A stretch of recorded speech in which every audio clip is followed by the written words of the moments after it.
বাহ্যিক পোশাক আশাক কিংবা চেহারা মানুষকে যতটা আকর্ষিত করে, এই আকর্ষণ করার প্রবণতাটা না মোটামুটি সার্বজনীন কিংবা বহু মানুষের মধ্যে ব্যাপকভাবে দেখা যায়। কিন্তু এই চেহারার সৌন্দর্য, পোশাক আশাকের সৌন্দর্য, নিজের যে বাহ্যিক সৌন্দর্য আছে সেটাকে বহুল মাত্রায় বাড়ায় ঠিকই, কিন্তু এখানে একটা বিষয় আছে জানেন, বাহ্যিক সৌন্দর্য না থাকা সত্ত্বেও যার ব্যবহার ভালো, যার কথাবার্তা ভালো, যে ব্যক্তি হিসেবে মানুষের কাছে মানুষের মূল্যায়ন পায়, গুরুত্ব পায়, মানুষকে বোঝে, তার যদি চেহারা কম থাকে না, তারপরেও অপরের কাছে দীর্ঘমেয়াদে তার গ্রহণযোগ্যতা বহুগুণ বাড়ে।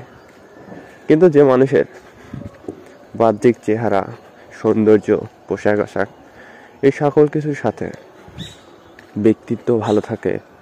মানুষ হিসেবে মানুষের মূল্যবোধ ভালো থাকে, মানবিক মূল্যবোধ সম্পূর্ণ হয়, ব্যবহার ভালো হয়, যে কোনো পরিস্থিতিতে